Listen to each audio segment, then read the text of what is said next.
올해 만 30원인 최저임금이 내년에 만 320원으로 오릅니다. 최저임금 2.9% 인상이 어젯밤 늦게 결정됐습니다. 월급으로 치면 215만 6,880원이 됩니다. 처음에 14%대 인상을 주장했던 노동계와 동결을 주장했던 경영계는 수차례 회의에도 합의를 못했고 공익위원들이 1.8에서 4.1% 인상하는 중재안을 냈습니다. 그리고 이 안에서 합의가 이루어졌습니다.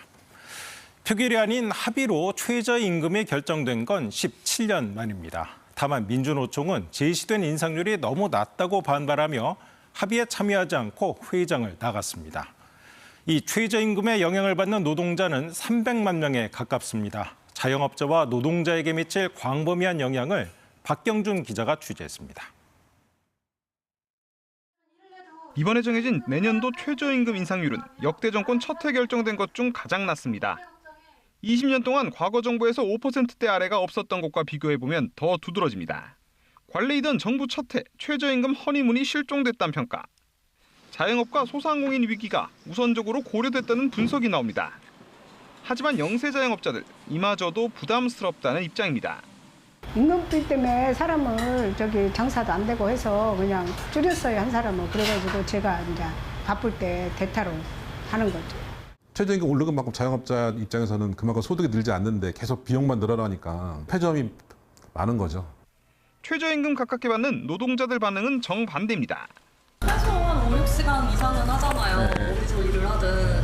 근데 이제 그 일을 할 때 이렇게 밥도 먹어야 하고 커피도 사 먹어야 하는데 진짜 의식주만 해결하는.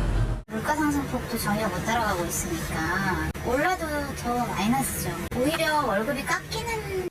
최저임금에 영향을 받는 걸로 추산되는 노동자는 290만여 명.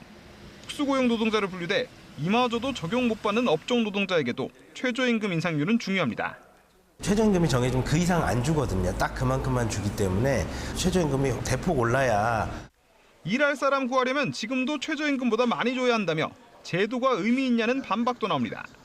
어차피 넘어서서 지금 현재 주고 있어요. 최저임금은 업주들이 형편상에 맞춰서 주는 게 낫지 않겠나.